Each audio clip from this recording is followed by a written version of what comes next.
Bom dia, pessoal.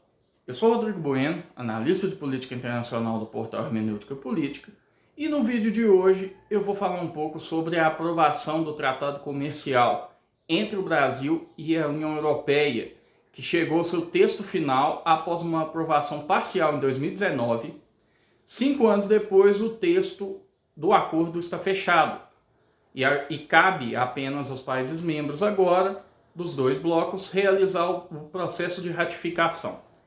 Esse processo varia de país para país, mas em resumo é o processo que torna o acordo negociado na arena internacional parte do ordenamento político-jurídico dos ordenamentos nacionais dos estados.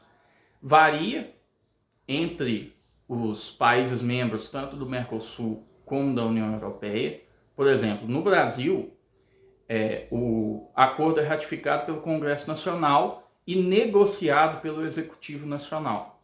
No caso da União Europeia, a coisa é um pouco diferente, porque esse acordo vai ser ratificado não pelos legislativos nacionais dos 27 países membros da União Europeia, mas sim pelos deputados europeus do Congresso Europeu, que é quem concentra em Bruxelas o controle sobre a política comercial da Europa. Então tem algumas diferenças em como esse processo vai acontecer, mas não existem mais coisas a serem incluídas no texto, coisas a serem removidas do texto.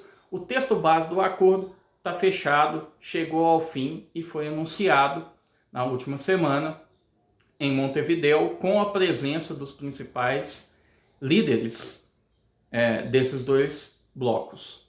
Os aspectos mais óbvios desse tratado, como o crescimento do PIB dos dois blocos, em especial o crescimento do PIB brasileiro, que tende a ser o país que mais vai se beneficiar com isso tudo, quais os potenciais entraves para que o tratado entre em vigor, e os aspectos mais aparentes da cooperação, a vantagem comercial que o agronegócio brasileiro deve ter, já foram tratados pelos principais jornais do país, e não é meu objetivo aqui repetir essas análises. O meu objetivo é aprofundar um pouco mais a análise em questões que não são óbvias e que demandam um conhecimento mais específico sobre a política internacional. Então, basicamente, o meu vídeo aqui hoje vai se dividir em duas partes. A primeira parte é explicando como que funciona essa balança entre a política interna e a política externa que os líderes precisam lidar, precisam equilibrar essas demandas, esses interesses, e como isso reflete no timing desse acordo. O timing desse acordo é muito sui generis, é muito específico por outras questões que vêm ocorrendo nos países membros. O segundo ponto que esse vídeo vai tratar é como isso pode ser um pontapé de crescimento para o Brasil, não só econômico, mas de crescimento para um Brasil potência, para um Brasil que consiga finalmente atingir aquilo que ele sempre almejou e que muitas vezes ele foi freado, principalmente por escolhas políticas internas que o prejudicaram na arena externa. Então são essas duas coisas, em resumo, que eu vou tratar aqui. A primeira pergunta, que faz relação ao timing do acordo, é por que agora? E com a iniciativa de quem estava se dedicando a emperrar o acordo alcançado em 2019. Em 2019, houve uma força muito considerável, tanto do governo brasileiro quanto do governo argentino, para finalizar esse acordo. E a Europa optou por retardar o processo. Agora a Europa buscou o Mercosul para que esse processo fosse acelerado, vamos colocar dessa maneira. Com certeza, um dos fatores que explica essa mudança de posição da Europa é o fator Donald Trump nos Estados Unidos. Sem dúvida, houve uma influência da eleição do republicano no último mês para mais 4 anos na Casa Branca. Porque não tem muita certeza de qual será a política externa dos Estados Unidos e mais incerteza ainda de qual será a política comercial dos Estados Unidos. O Mercosul e o Brasil ficaram em uma posição privilegiada em relação a esse sentido, porque a Europa, como a Europa os buscou nesse momento, então o Brasil e o Mercosul conseguiram incluir mais demandas que os beneficiaram dentro do texto do acordo. Coisa que não aconteceu em 2019. A correlação de forças em 2019 beneficiava mais a União Europeia. Agora, como a União Europeia precisa garantir mais mercado consumidor, precisa garantir mais mercado para os seus produtos, né, para as suas exportações e abrir mais espaço para a presença das suas multinacionais, eles pressionaram para que o acordo saísse efetivamente. Então a gente percebe como existe algo além de uma mera política comercial. Para a União Europeia, é uma sobrevida esse acordo e é uma certa garantia de que eles não vão depender tanto dos Estados Unidos. Então tem esse ponto de política comercial, de geopolítica, que é importante a gente falar, que é importante a gente ressaltar. Outro ponto é que todos os principais estados envolvidos nessa negociação passam por algum grau de tumulto interno, com 2 exceções: a Espanha e a Itália, que pressionaram para que o acordo ocorresse, mas são países que hoje detêm um certo grau de estabilidade. A Espanha, governada pelo socialista Pedro Sánchez, que deve perder as próximas eleições para o Partido Popular, que é o partido de centro-direita da Espanha, mas é um país que está em um momento relativamente estável, do ponto de vista político, não tem grandes crises, fora, hora ou outra, um sentimento separatista que eles precisam lidar, especialmente com relação à Catalunha. Mas é um país que está relativamente estável. A Itália, sob o governo da Giorgia Meloni, também vem apresentando um certo grau de crescimento, vem fortalecendo a economia italiana e pressionou para que o acordo saísse do papel.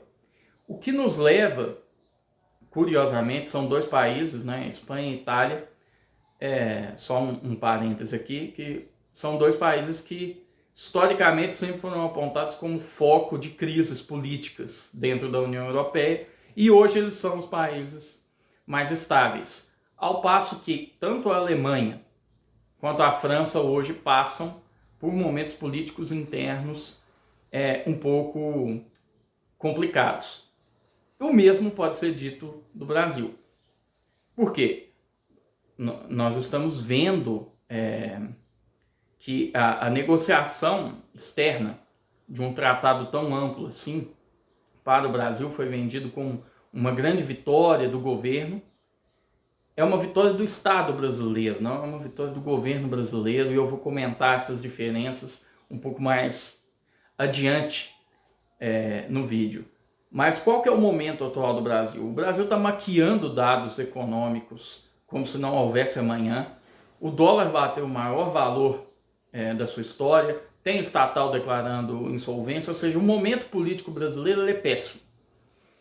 E uma grande vitória diplomática na política externa, nesse momento, é tudo que o governo brasileiro precisava. O governo brasileiro vem perdendo o apoio que ele tinha na mídia, vem perdendo o apoio que ele tinha no mercado financeiro, daqueles operadores do mercado financeiro que acreditaram, abre aspas, no Lulinha Paz e Amor, fecha aspas, vem perdendo o apoio no Congresso, dificuldade para aprovar matérias. Então o governo brasileiro está fragilizado bem fragilizado. E uma vitória diplomática na política externa nesse momento serve muito bem aos interesses do governo. Mais uma vez, o timing desse acordo é muito importante. O timing desse acordo diz muito. Vamos falar um pouco da Alemanha.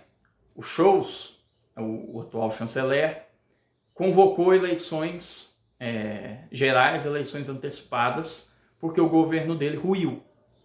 A aliança que ele precisava manter era uma aliança muito difícil de ser longeva, de ser duradoura. Por quê? Porque ele precisava comportar interesses dos sociais-democratas, dos liberais e dos partidos verdes da frente ecológica na política alemã. E existem aí interesses que são muito divergentes. O governo ruiu, ele convocou novas eleições. Então, para o Scholz anunciar esse acordo é uma forma de sair em alta do governo, porque ele não deve conseguir, o partido dele não deve conseguir maioria. A maior possibilidade é que o Partido Conservador Alemão consiga chegar ao poder, o que mudaria um pouco a cara da política alemã. Mas para o Scholz apresentar esse acordo nesse momento é uma grande vitória diplomática, uma forma dele sair por cima do governo. Então, Brasil e Alemanha, em momentos internos ruins, estão usando a política externa como um certo chamariz de que as coisas não estão tão ruins assim, mostrar um governo funcional, um governo operante. Conseguiram. Mas a gente não pode cair na retórica oficial do governo. Essa vitória não é do governo brasileiro, essa vitória é do Estado brasileiro. Essas negociações se alongaram por mais de 25 anos, vários mandatos presidenciais, vários presidentes diferentes, vários negociadores diferentes, várias ideologias envolvidas. Então não dá para o governo brasileiro, como ele vai tentar, e está no direito dele, porque ele precisa e porque todo governo tentaria tomar para si esse filho, né? O filho bonito todo mundo quer, filho feio ninguém quer. Eu sempre brinco com isso nas minhas falas sobre política. Então, a gente vai para o terceiro estado mais importante desse acordo, né, entre a União Europeia e o Mercosul, que é a França. Emmanuel Macron está num momento político bem turbulento. O que aconteceu na França esse ano? Após perder a maioria nas eleições legislativas europeias, o partido do Emmanuel Macron e o Emmanuel Macron, usando seus poderes de presidente, né, a França funciona num semipresidencialismo que dá poder ao presidente para dissolver o Congresso Nacional, para dissolver o parlamento, em busca da nomeação de um novo primeiro-ministro. O que o Emmanuel Macron fez? Ele convocou eleições antecipadas para tentar dar um voto de confiança no seu governo. E o resultado não foi nem de longe aquilo que ele queria, com o partido dele encolhendo ainda mais e perdendo espaço para os extremos, tanto a extrema esquerda quanto a extrema direita. O que o Macron fez então? Ele achou ter conseguido o golpe político do século.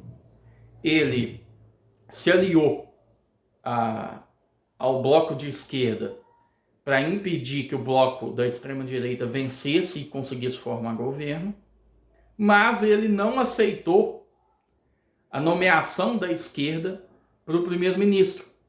E ele foi e nomeou, usando mais uma vez a prerrogativa do cargo de presidente, um conservador para tomar conta do governo como primeiro-ministro. O Barnier durou muito pouco. Por quê? Porque tirando o partido republicano, que é o partido conservador francês, e o partido do Macron, que é de centro-direita, o partido de extrema-direita, do Bardella e da Marine Le Pen, preferiu se aliar aos comunistas para derrubar o governo conservador. Então a França está numa crise política considerável, o governo está, de certa maneira, inoperante, a gente pode colocar dessa maneira, E o Emmanuel Macron fez uma jogada muito ousada que poderia ou não consagrá-lo. Não consagrou. Ele achou ter conseguido reverter a situação. Não reverteu porque a extrema-direita traiu. A extrema-direita que começou apoiando esse governo que compunha com o Partido Conservador e o partido do Macron de centro-direita, preferiu optar pela traição. E aí é importante também a gente notar que os partidos de extrema-direita, da direita populista, da direita alternativa, sempre reclamam que os conservadores tradicionais preferem se aliar ao centro do que se aliar a eles. Sempre existe uma conversa de falta de lealdade da direita tradicional. Mas quem traiu, nesse caso, foi o partido de extrema-direita da Marine Le Pen. Então, quem mais demanda lealdade é quem mais comete traição. Isso é uma coisa extremamente comum na política e que a política francesa nos mostra agora em alto e bom som para nós observadores da política internacional. E a posição do Macron em relação a esse acordo, ela é mais complexa ainda do que a posição que o Scholz enfrentou e do que a própria posição do Lula, do governo brasileiro. Por quê? O partido do Macron, que é um partido de centro-direita, teoricamente deveria apoiar essas iniciativas. É um tratado multilateral, de livre comércio e por aí vai. Mas pela pressão muito forte, o lobby muito forte dos agricultores franceses em cima do Macron, o Macron não vai poder, como os demais governantes envolvidos, chamar a vitória política para si e tentar mudar aí, né, a fortuna do seu governo. Ele está, de uma certa maneira, numa camisa de força. Ele tem um mandato, ele não pode ser removido do governo, porque ele ganhou a reeleição. O mandato na França é, salvo engano, de 6 anos, mas o governo dele está fragilizado. Agora, sem um primeiro-ministro, porque o primeiro-ministro que tinha caiu, então ele não vai poder mostrar força, mostrar que não é um presidente pato manco, apenas esperando as próximas eleições, utilizando desse tratado. Ele tem que tomar uma postura contrária a esse tratado pela pressão do lobby agricultor francês, que teme a concorrência, especialmente com os produtos do agronegócio brasileiro. Então essa primeira parte do vídeo que eu queria colocar para vocês percebam que existe um certo padrão. Quando as coisas vão mal na política interna, a política externa funciona como uma espécie de fato novo. E uma vitória em um acordo desse porte, desse quilate, pode mudar a fortuna, mais uma vez, né, usando o conceito maquiavélico de virtude e fortuna, pode mudar a fortuna desses governantes, exceto do Macron, que está numa camisa de força e não pode falar que apoia, porque senão ele vai fragilizar ainda mais o seu governo. E eu falei da retórica do governo brasileiro de chamar para si, e isso nos leva a discutir uma coisa muito importante dentro da política externa brasileira, que é a capacidade de insulamento do Itamaraty. O Itamaraty dos ministérios, dos grandes ministérios brasileiros, ele é um dos que possui a menor taxa de interferência direta do governo. O que isso significa? Na maioria das vezes, quem toca os negócios da política externa brasileira é uma burocracia altamente especializada, altamente treinada, altamente técnica, que é o Itamaraty. Desde o governo do Sarney, foi mas foi popularizado um instituto da presidência da República chamado Diplomacia Presidencial. Essa diplomacia presidencial subjugou os interesses do Estado brasileiro os interesses que o Itamaraty representa, ao governo brasileiro de plantão. Porém, e isso aconteceu no governo Sarney, no governo Collor, no governo FHC, no governo Lula, no governo Dilma, todos esses presidentes, em que pese suas divergências ideológicas, o Fernando Henrique um governo mais liberal, o Collor um governo de direita, Lula e Dilma um governo de esquerda, todos eles utilizaram a diplomacia presidencial para, de certa maneira, esvaziar o Itamaraty, esvaziar a competência do Itamaraty para lidar com a política externa brasileira. A diplomacia presidencial foi um mal que tomou conta do Itamaraty a partir do governo Sarney. Entretanto, tanto Michel Temer quanto o Jair Bolsonaro escalonaram para trás esse processo de fortalecimento da diplomacia presidencial e ampliaram um pouco o grau de autonomia que o Itamaraty tinha para operacionalizar a política externa brasileira. E isso foi uma coisa muito positiva, porque você afastando a sua política externa dos interesses momentâneos do governo, você consegue construir uma política de Estado. E esse acordo da União Europeia com o Mercosul é uma demonstração da política de Estado, é uma demonstração de como o Itamaraty independente funciona muito melhor. E é uma demonstração de que as vontades políticas devem, no máximo possível, ficar longe dos interesses da política externa do Estado brasileiro. O governo brasileiro, atualmente do Lula, uma hora ele vai acabar. O Estado brasileiro é eterno. O Estado brasileiro sempre vai existir. Por isso, os interesses do Estado devem estar à frente dos interesses do governo. E esse acordo mostra, mais uma vez, que o Itamaraty funciona melhor alheio às pressões políticas. Tomara que seja uma espécie de renascimento daquele grande Itamaraty que a gente tinha até 88. Mesmo durante o regime militar, o Itamaraty tinha grande autonomia, ou seja, um regime que tinha algum grau de autoritarismo. Discordo de chamar o regime militar brasileiro de uma completa ditadura, eu acho que existem elementos intermediários ali, mas mesmo num governo com traços de autoritarismo, o Itamaraty tinha autonomia, coisa que ele não teve na maioria dos governos da nova república. A gente precisa prestar atenção nisso e precisa pressionar como parte da comunidade intelectual, parte da comunidade científica das relações internacionais brasileiras, da política externa brasileira, pressionar para que o Itamaraty sempre conserve o seu grau de autonomia. O insulamento do Itamaraty representa um ganho estratégico e um ganho de política externa para o Brasil. O que nos leva ao segundo ponto desse vídeo que eu vou tratar, que é como esse acordo entre a União Europeia e o Mercosul pode finalmente dar ao Brasil a capacidade de se tornar potência.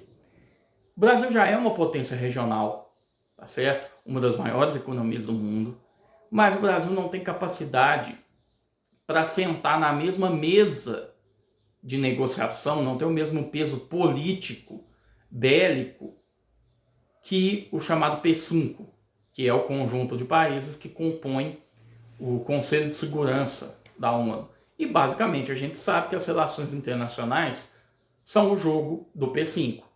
Inglaterra, França, Estados Unidos, Rússia e China.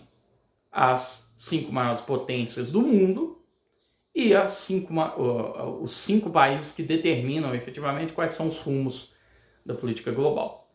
Esse acordo da União Europeia com o Mercosul pode tornar o Brasil mais independente em relação à China. Eu falei em um dos meus últimos vídeos que vários analistas de política externa, vários acadêmicos apontam que o Brasil se tornou dependente da China, que o Brasil sofreu um processo de neocolonização por parte da China. Esse acordo da União Europeia com o Mercosul diminui o grau de dependência brasileiro em relação à China, possibilita ao Brasil se colocar de maneira mais independente no cenário internacional e menos ser um seguidor da China como vem sendo nos últimos anos. A política externa brasileira basicamente se dedica, ou se dedicou nos últimos anos, pelo menos desde o início dos anos 2000 ali, a discutir o que era melhor fazer. Se alinhar ao bloco ocidental, liderado pelos Estados Unidos, fazendo jus aí à sua colonização, à sua herança europeia, né? Mas o Brasil tem muita dificuldade de se entender como parte do Ocidente, porque o Brasil tem muito uma lógica terceiro-mundista, de preferir ser o líder dos mais fracos do que ser mais um entre os mais fortes. E isso vai ser um problema que a gente vai ter que enfrentar no escopo desse acordo entre a União Europeia e o Mercosul. Mas o Brasil também vai ter que lidar com uma pressão nacionalista muito forte por parte da direita brasileira. Vem crescendo um certo nacionalismo na direita brasileira que vai ter que ser combatido tanto quanto a lógica terceiro-mundista. A lógica terceiro-mundista removeu o Brasil da área de livre comércio das Américas, que seria um tratado extremamente benéfico para a economia brasileira, mas essa lógica terceiro-mundista tirou o Brasil desse acordo. Agora pode acontecer a mesma coisa com o acordo entre a União Europeia e o Mercosul. A esquerda brasileira tem essa característica, tem uma visão colonial, pós-colonial, que é uma grande bobagem, não tem amparo científico nenhum, são teorias que carecem de embasamento, mas que tem os seus fãs por aí, às vezes gente importante que propaga essas ideias, e vão colocar pressão para que o Brasil não pode se vender ao sistema atual. O Brasil tem que participar de um grande concerto de nações para aplicar um revisionismo na ordem política internacional, que é o que pede a China. Por isso que a esquerda brasileira sempre pressiona para o Brasil se colocar ao lado desse grupo de países, os BRICS, e por aí vai. E a direita brasileira sempre pressiona para o Brasil entender que ele é parte do Ocidente. A origem do Brasil é uma origem europeia. O Ocidente hoje é liderado pelos Estados Unidos, mas contém a Europa. Então é uma disputa, existe uma disputa aí. Tanto essa lógica da esquerda pode ser um empecilho, quanto esse novo nacionalismo da direita também pode ser um empecilho, porque vão começar a falar em fim de soberania, em fluxo migratório e por aí vai. Então isso a gente vai precisar lidar, mas existe aí, entre discutir a qual bloco o Brasil deve se acoplar, e claramente eu sou transparente na minha opção, que é muito melhor se aliar aos Estados Unidos, mas existe aí uma opção de verdadeira autonomia do Brasil. Uma verdadeira terceira via, vamos colocar assim, que é, ao se relacionar mais de perto com a União Europeia, ao perceber como funcionam os mecanismos de integração da União Europeia, o Mercosul pode finalmente dar o salto de uma união aduaneira para um bloco de livre comércio e até mesmo uma união política e monetária. Os blocos econômicos têm graus de interação. O Mercosul atualmente está no grau 3, a União Europeia está no grau 5. Eles têm expertise técnica, uma burocracia multilateral, transnacional, altamente especializada e treinada para conduzir a política externa. O Brasil pode aprender com isso e, com isso, caso o Brasil tome as decisões políticas corretas, coisa que não aconteceu no passado quando o Brasil teve a chance de se tornar potência, caso o Brasil tome as decisões políticas corretas, o Brasil pode sim sair disso muito maior do que ele entrou. Porque se o Brasil consegue capitanear a transformação do Mercosul junto à União Europeia para uma união política e monetária, a criação de uma moeda única do Mercosul, que tende a beneficiar muito o Brasil, porque o Brasil é o país mais forte do bloco, pode finalmente dar ao Brasil o status de potência. Pode finalmente fazer coro à demanda histórica do Brasil, por exemplo, por um assento no Conselho de Segurança da ONU. Mas isso vai depender do quê? De que o Brasil melhore urgentemente as suas lideranças e não deixe novamente que algo extremamente benéfico para o país seja atacado, tanto à direita, com esse nacionalismo que já não encontra grande relevância em um mundo altamente globalizado, na minha opinião, como na lógica terceiro-mundista que a esquerda tanto gosta. É isso que eu tinha para falar no vídeo de hoje. Agradeço a todo mundo que assistiu. Sigam o Hermenêutica nas nossas redes sociais, acessem o nosso site, vários artigos interessantes sobre política internacional, sobre política nacional, sobre filosofia. E deixar aqui também um aviso para vocês que ao longo dessa semana vai ter mais material aqui no Hermenêutica, dessa vez sobre a crise na Síria após o fim do regime do Bashar al-Assad. Tá certo? Muito obrigado a todos que assistiram e até o próximo vídeo.